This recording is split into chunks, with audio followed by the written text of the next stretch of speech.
I am sick of expecting an unreasonable amount of work from myself week after week and feeling bad about the things that I have achieved because they never feel like enough. I suspect you probably feel the same way. So I decided to start treating myself differently, better, like a living being, not a machine. And maybe you'll appreciate and adopt this mindset like I have. Hi, friends. My name is Nicholas, and this is Find Peace in Progress, where we explore the creative processes that keep me alive. I am an engineer at heart and likely always will be. Even after nearly 10 years of writing and pursuing a more creative career, I still think of things in terms of optimization, productivity, and efficiency.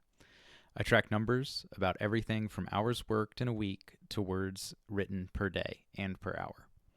Other writers have told me that Excel sheets give them hives. On the other hand, I got excited because I found a writing process that used Excel. I will bang my head against a problem in life, writing, business, and even cooking until it gets fixed. Usually, this is fueled by the belief that just one little change that I've overlooked will make the whole thing work. In software, that belief is absolutely true. I had a computer science teacher who wrote a chess program where the computer's queen could move to any place on the board and capture a piece, even her own, all because he'd forgotten a semicolon. I really wish my life was one semicolon away from running like a well oiled machine. Maybe that'd motivate me to figure out how to use semicolons. I imagine my mind and body as an engine and a car, respectively. When I'm not working as many hours as usual, I think something is wrong with my energy levels. I often wonder, how can I put gas in my tank? This has taught me that Pop Tarts are not a good way to put gas in my tank. Neither is laying in bed all day and watching YouTube for hours on end. Rock climbing, reading, and writing seem to help.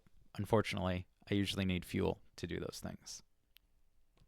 Whoever designed this engine did not have the convenience of the end user in mind, and for a while I resented that.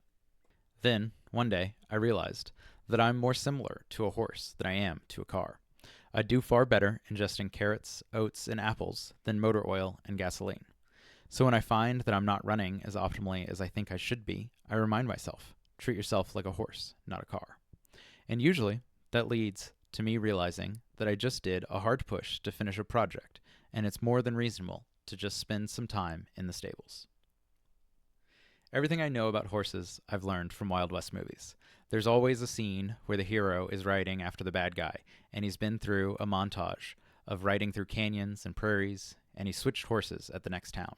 So why on earth am I not giving myself time to rest after a long ride? Why am I trying to motivate myself to move with mental flagellation despite my hooves being buried into the ground?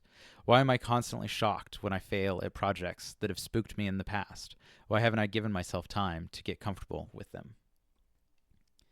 If a daredevil is going to make a jump, he does some physics and makes sure the velocity and the angles of the ramps work out. An equestrian, on the other hand, making a jump, needs a relationship with the horse and a familiarity with the obstacles in order to not land on their ass. I want to pause briefly here. If you're finding this video interesting so far, I want to ask you to like the video to support this channel's mission of helping others become more creative. Hitting the subscribe button really helps. Leaving a comment, question, or suggestion for a future video is also appreciated. And share this video with a friend or family member who might appreciate it. Additionally, I don't think my background as an engineer is the only thing that makes me default to imagining myself as an engine or a computer. I suspect a lot of people see themselves and others this way. Just look at the phrase cog in the machine and how it's used to describe workers. These days, most of us interact with engines and computers and cell phones more often than we interact with animals. And when those things don't work, we label them as broken, outdated, inefficient, and there's little we can do to fit them back into our daily lives. As someone who just lost his dog, I can say for certain that it's difficult to label another living animal as broken, outdated, or inefficient.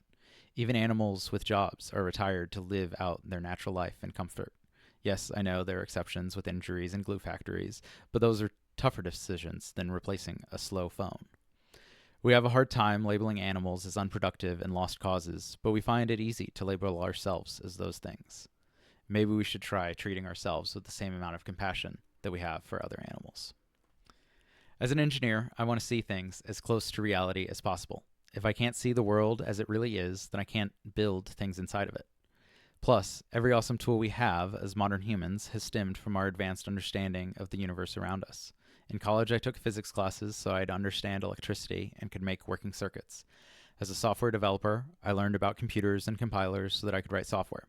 Even now, I'm learning to understand other people and what entertains them so that I can write engaging books. So, in an effort to see the world and myself clearly, I now understand that I am more similar to a horse than a car. And you work with a horse. You learn what spooks it, how to communicate with it, and not to sneak up behind it. I can't just show up to the stables, turn a key, and expect to ride the horse for days on end. It's unrealistic and inhumane. So why am I expecting the same of myself?